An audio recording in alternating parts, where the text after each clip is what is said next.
I'm coming home. Do not text me, keep the doors locked until I arrive. I'll explain everything when I get there.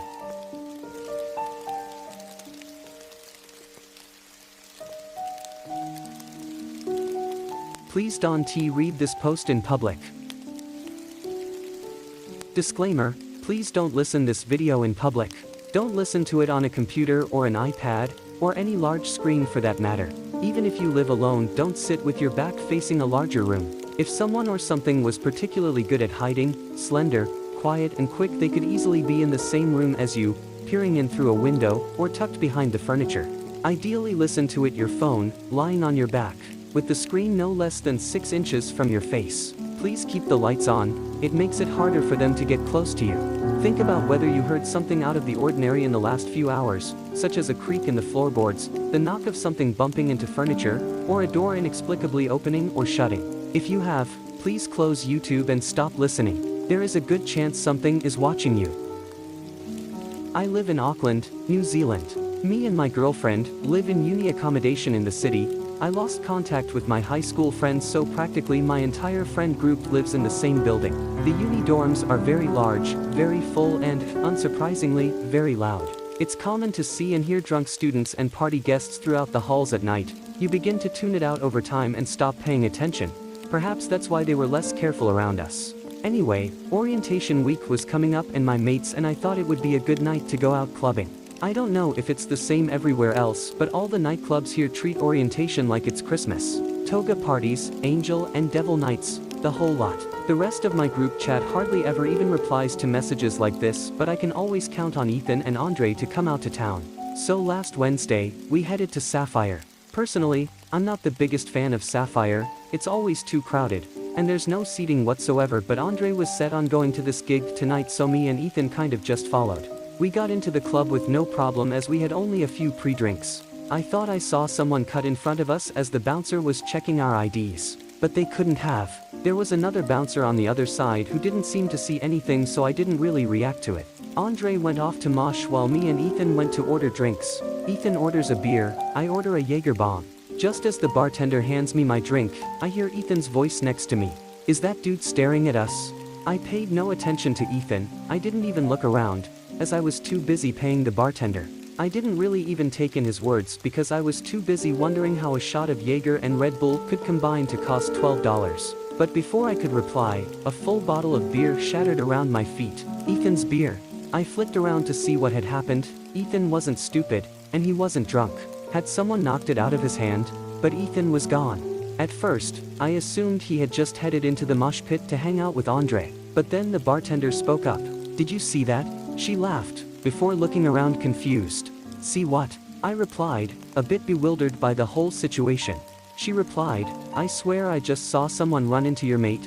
I looked behind me, looked at the ground. No Ethan to be seen. Looking at the floor, I think I remember a pair of legs sprinting past me, but I was focused on looking for Ethan, so I didn't really register them or react to them. Confused, I looked up at the bartender. She was gone as well. Where had she gone? There was another customer behind me in the line, and she was the only one behind the till, so she wouldn't just leave her post like that. I was beginning to get freaked out. I pushed my way to the mosh pit to Andre. Maybe Ethan was with him. Andre was in his own world, dancing in the mosh pit. He was focused on the DJ, focused on the girls, focused on dancing along with everyone else. As far as I can tell, no one but me even saw what was standing behind him. I can't tell you what I saw for reasons I'll explain later, but trust me when I say this thing was not human, although, yet, human enough, that it could almost blend into a crowd like this, almost. I was about to call out, to scream, or point, to call security to signal to Andre to run. Thank God I didn't, because as soon as that creature turned around to face me, everything clicked. Ethan tried to point something out to me, and then he vanished. The bartender called out his attacker, and she vanished too, yet Andre, and everyone around him, were minding their own business, and they were fine. As it turned around to face me, its hideous features burned into the back of my eyelid. I calmly brought out my phone and began texting my girlfriend. I'm coming home. Do not text me, keep the doors locked until I arrive. I'll explain everything when I get there. I turned around as calmly as I could and walked away. I walked up the stairs and turned up the road. I heard a side door open, I did not react. I heard footsteps scuttling behind me, I did not turn around. Then, Andre's voice, "Yo Cody, where are you going?" I prayed to whoever was listening that the creature was well hidden again, that Andre would not see it tailing me. I almost broke down. I wanted to scream at him to leave, but I just couldn't. So I continued walking, then he said it. "Who's that with you?" As far as I could tell, those were his last words. I walked to the halls. I wanted to cry, but this thing was still sussing me out. I wanted to break down in tears, but I knew what would happen if I registered this thing's existence. I started to wonder if leading this thing home was even the smart thing to do, but I didn't care anymore. I just wanted to curl up in bed and stay under the covers until whatever this thing was decided I was deaf or blind or stupid enough to leave alone. I unlocked the gate, it clambered over the wall, I got in the elevator, IT got in with me. The whole ride it was towering over me, staring at me, wondering how I hadn't noticed it yet. I walked to my apartment and knocked on the door. My girlfriend called out to me. The second she yelled out, the creature vanished, sprinting away at an unnatural speed down the hallway and ducking behind what I think was a bin. I don't know, I wasn't looking. I called out to my girlfriend, who impishly opened the door, clearly terrified by my text. The thing was very well hidden, yet the hallway had very little cover. Whatever this thing was, it could conceal itself very well. Not that it mattered, because as my girlfriend opened the door, I saw it. The creature's face pressed up against the window behind her, watching me. But it was different, the features were slightly screwed, slightly changed. The daunting realization hit me that no doors had opened in the hallway, and we were 6 stories up. This was not the same creature. As my girlfriend turned around, the face at the window ducked out of sight. She turned back to me, it rose back up. The face could switch from pressing its face against the window to vanishing beneath it with such seamless efficiency I had to remind myself I couldn't allow myself to be mesmerized by its movements. My girlfriend was being watched, but she would never have any idea. Had it been here all night, all week? How long had this thing been here, pressing its monstrous face against the window, and yet somehow staying out of sight?